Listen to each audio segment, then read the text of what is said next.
Nesta aula, vamos nos aprofundar no tema da arrecadação de recursos, quais gastos são permitidos, mantendo sempre as boas práticas como objetivo.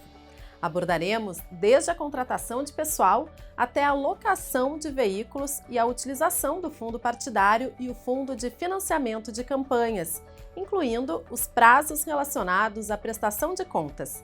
Bons estudos!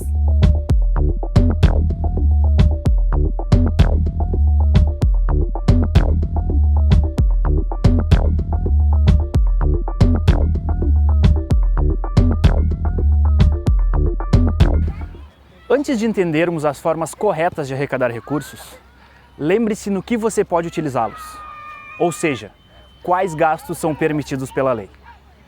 Resumidamente, anote aí: confecção de material impresso, propaganda e publicidade direta ou indireta, aluguel de locais, transporte ou deslocamento, correspondências, instalação, organização e funcionamento de comitês, remuneração a prestadores de serviço, montagem e desmontagem de carros de som, comícios ou eventos, produção de programas de rádio e televisão, bem como jingles, pesquisas, multas dispostas na legislação eleitoral, doações para outros partidos políticos e a grande novidade no pleito deste ano, o impulsionamento de conteúdos em redes sociais. Você já sabe no que pode gastar, mas como é realizado este ato?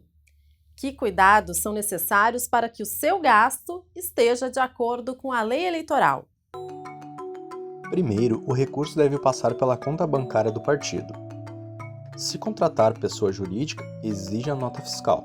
Se for física, pode ser via a chamada RPA, Recibo de Pagamento Autônomo. Comprou mercadorias com nota fiscal? Pagou com cheque? Deve ser nominal. Crie o hábito de anotar no verso de cada documento o número do cheque ou da transferência realizada. Faça fotos dos cheques, mas não é só isso. Bom, o que eu quero trazer nesse módulo é diferente um pouco do que a gente aborda normalmente sobre regras, o que pode, o que não pode, legislação. Eu acho que é importante trazer um pouco da vivência, trazer um pouco de boas práticas. Possivelmente, o que eu vou comentar agora, você não veja escrito em lugar algum, mas de fato é fruto de muita vivência, muito problema resolvido, e são dicas justamente para que você evite problemas ou ter que se justificar para a Justiça Eleitoral posteriormente. Então a primeira delas é uma dúvida muito comum nas campanhas qual é o documento hábil para que eu comprove gastos, né? E aqui não tem invenção, gente. É basicamente, comprou mercadorias, é nota fiscal, não é recibo, não é fatura, é nota fiscal.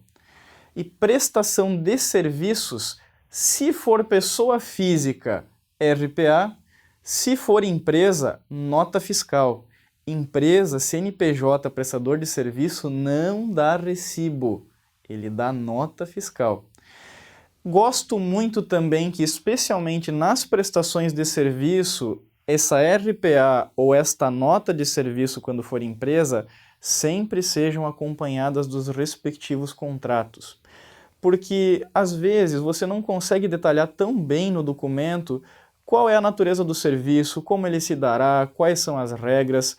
E dependendo do tipo de recurso que você utiliza, especialmente se for recurso público, recurso de fundo partidário ou fundo de financiamento de campanha, é importante você conseguir materializar essa entrega.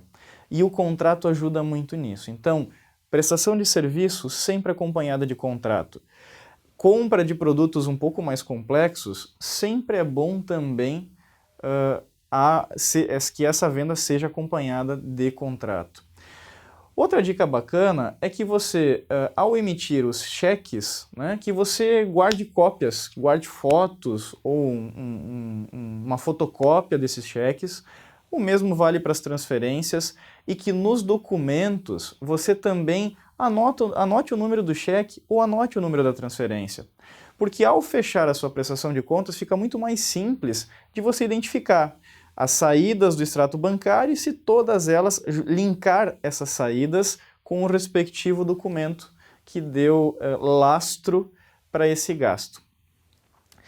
Uma coisa bacana também é as maneiras de você pagar despesas na campanha, basicamente se darão por cheque, por transferência bancária, pequenos gastos com o fundo de caixa, só devemos observar os limites. Mas também tem uma outra forma que eu acho que é muito bacana, que é o cartão de débito, né? Só que o cartão de débito costuma demorar um pouco para vir. Então é bom que você já na abertura da conta bancária, que você também já solicite o fornecimento de um cartão de débito. Vai ajudar muito no dia a dia, ajuda muito na hora da prestação de contas, então gera bastante facilidade, bastante comodidade até. Não tem que ficar emitindo cheque, tirando foto e assim por diante. Uma outra observação importante é que, diferente dos gastos originados de pessoa física, os gastos de fundo partidário e os gastos de fundo de financiamento de campanha, eles exigem que você entregue, junto com a prestação de contas, a comprovação dos gastos, as notas fiscais. Então, é super recomendável que você, além de guardar esses documentos físicos organizados, que você digitalize toda essa documentação, porque este é o mecanismo pelo qual esses documentos serão entregues, num primeiro momento em via digital e, caso a Justiça Eleitoral solicite, em meio físico. Então a guarda desses documentos é fundamental. Além de você guardar todos os documentos, tanto em meio físico quanto em meio digital, é importante também, especialmente quando você estiver aplicando recurso público na campanha, comprovar a materialidade do gasto.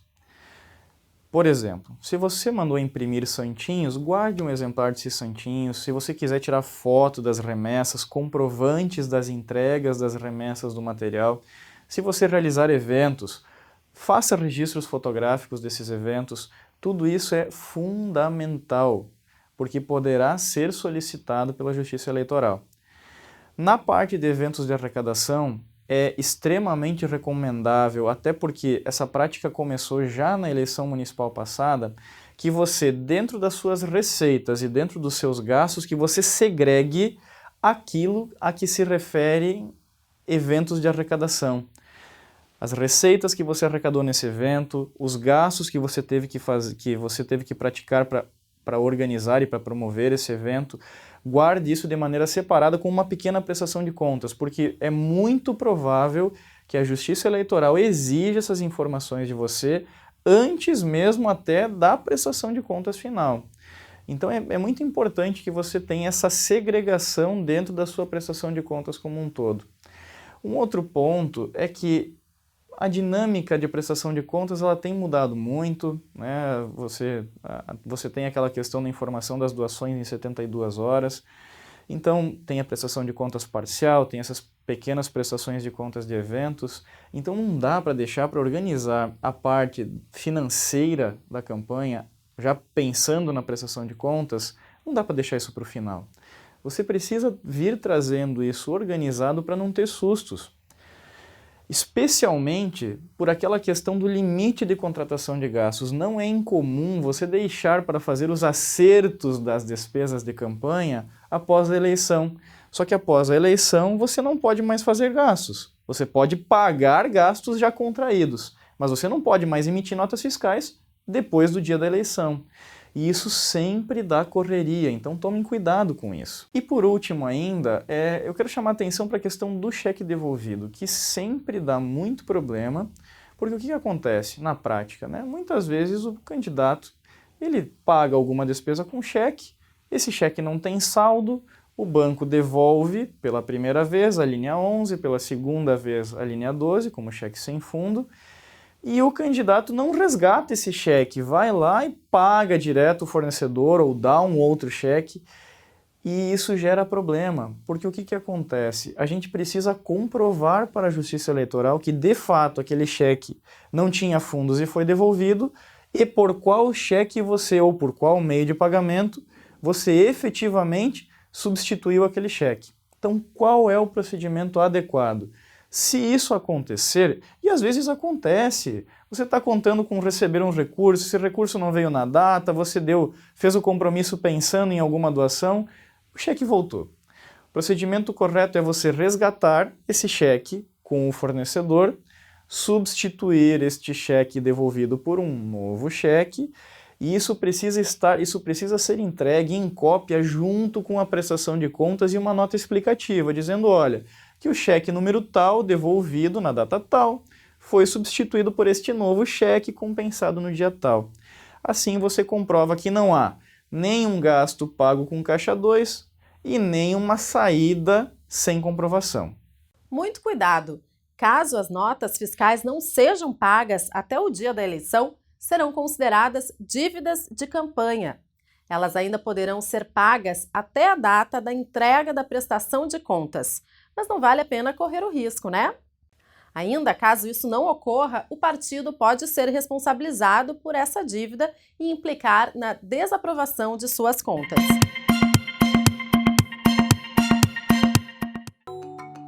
A nota fiscal é um documento que tem por fim o registro de uma transferência de propriedade sobre um bem ou uma atividade comercial, ou ainda de serviços prestados por uma empresa a uma pessoa física ou outra empresa. Nas situações em que a nota fiscal registra a transferência de valor monetário entre as partes, a nota fiscal também destina-se ao recolhimento de impostos e a não utilização caracteriza sonegação fiscal. E como se contratam pessoas para a campanha eleitoral? Há limites? Uma mudança que não é necessariamente dessa reforma política, porque já está em vigor desde a eleição municipal passada, é quanto aos limites de gasto, né? A gente sempre teve um limite único, que é o limite global da campanha, só que desde a eleição municipal passada, a gente tem outros dois limites que eu até gosto de chamar de limites dinâmicos, que é o limite quanto à contratação de pessoas, né, que você tem um limite de unidades, né, de quantas pessoas você poderá ter na sua campanha. Além disso, você tem um limite de 10% dos gastos contratados para alimentação dessas pessoas que trabalharão na campanha. Então, conforme você for gastando, você vai ativando o limite para esses gastos. E por último, você ainda tem a questão do limite para aluguel ou mesmo aquela cessão sem custo, aquela doação estimável, aquela cessão estimável dos veículos que trabalharão na campanha. Esse limite dos veículos está restrito a 20% também dos gastos contratados. Então aqui a gente tem que tomar cuidado, né? Repetindo, são limites em cima de gastos contratados e não do limite de gastos da campanha. Então temos que cuidar muito com isso, porque principalmente lá no início da campanha a gente tem um volume menor de gastos, então tem um limite muito enxuto com alimentação de pessoas e com locação de veículos.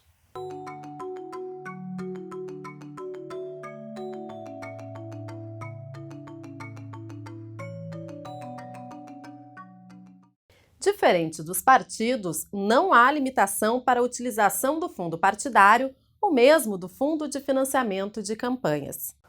Outro detalhe que precisa ser observado nessa campanha é que a gente tem a possibilidade de 3 origens de recurso para financiar os gastos eleitorais, que é a doação das pessoas físicas, o fundo partidário e o Fundo Especial de Financiamento de Campanhas, né?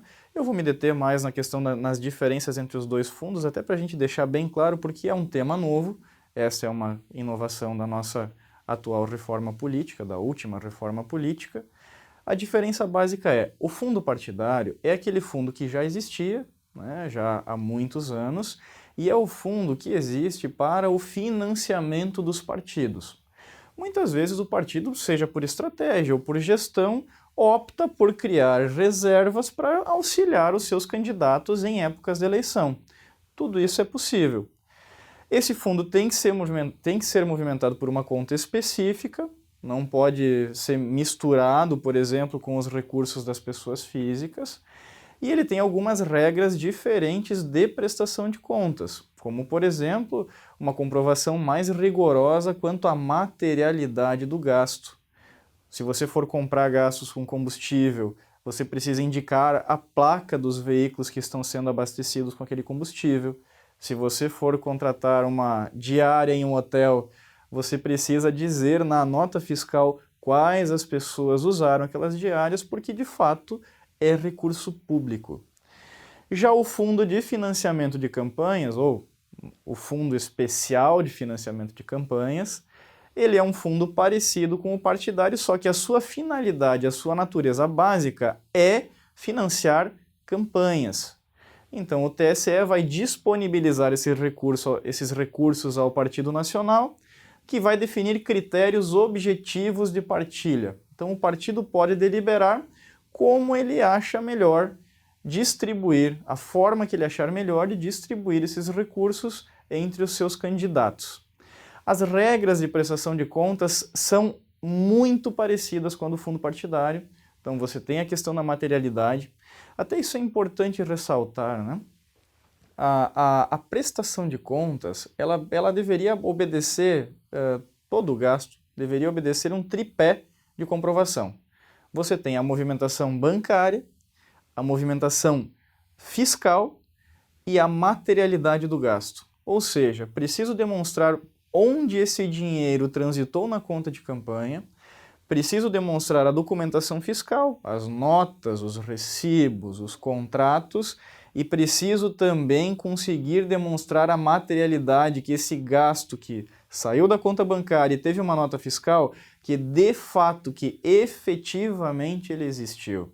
Seja por fotos do material, a gente sugere que sejam guardados alguns exemplares, dos eventos, que seja feito o registro dos eventos, das consultorias, que essa consultoria produza algum material tangível, seja relatórios, sejam atas de reuniões e de apresentação dos resultados do trabalho. Enfim, tudo isso é muito importante. Então, com isso, o candidato poderá ter nessa eleição até 3 contas bancárias. A conta de doações de campanha, que é a arrecadação das pessoas físicas, a conta de fundo partidário, caso ele receba alguma coisa do seu partido, e do Fundo Especial de Financiamento de Campanha. Ou seja, poderemos então ter até 3 contas bancárias nessa campanha. Para finalizar essa aula, um assunto que requer o maior cuidado, principalmente pois tratamos de prazos estabelecidos por lei. Mas não basta somente saber os prazos, e sim como se executa a ação. Então, como se presta contas? Quem nos conta é o professor Evandro, especialista neste tema. Vamos falar um pouco sobre prestação de contas. Quem deve prestar contas? Candidatos, partidos políticos na esfera nacional, estadual, distrital e municipais devem prestar contas à Justiça Eleitoral. Mas quando começa a prestação de contas? Na realidade, a prestação de contas começa desde agora, se preparando, escolhendo bons profissionais para lhe acompanhar durante a campanha.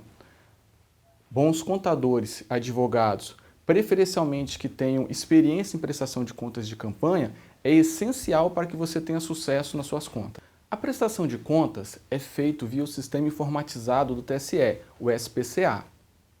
Nele deve ser inserido todas as informações sobre a campanha, arrecadações, gastos.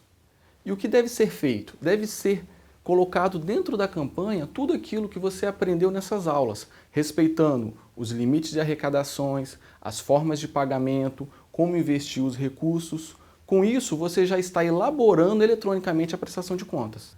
Devemos ficar atento aos prazos da prestação de contas. O primeiro prazo é a entrega da prestação de conta parcial, até o dia 13 de setembro. Nela deve contemplar toda a movimentação financeira até o dia 8 de setembro. Fique atento, isso tem sido motivo de problema em prestação de contas. Entregas intempestivas e entregas que não correspondem toda a movimentação financeira estão sendo consideradas faltas graves a serem julgados no ato da prestação de contas. A entrega da prestação de contas deve ser feita até 30 dias após a eleição. Para aqueles candidatos e partidos políticos que concorrerem a segundo turno, mesmo através de suas coligações, isso deve ser feito até 20 dias após o segundo turno. Porém, estes devem entregar à Justiça Eleitoral, via o sistema de prestação de contas, um extrato contendo a movimentação do primeiro turno, para que se possa auferir as doações e repasses feitos ao candidato do primeiro turno. Na ocasião da entrega da prestação de contas, podem ser apurados sobras de campanhas. O que são sobras de campanhas? Existe a sobra financeira, que é o saldo positivo das arrecadações menos os gastos, e existe também as sobras de bens, algo que você comprou para a campanha, que é um bem durável. Tanto a financeira quanto os bens devem ser entregues e repassados aos partidos políticos por ocasião da entrega da prestação de contas. Muitas informações, não é? Mas a aula 3 organizará tudo para você em um grande calendário. Até lá!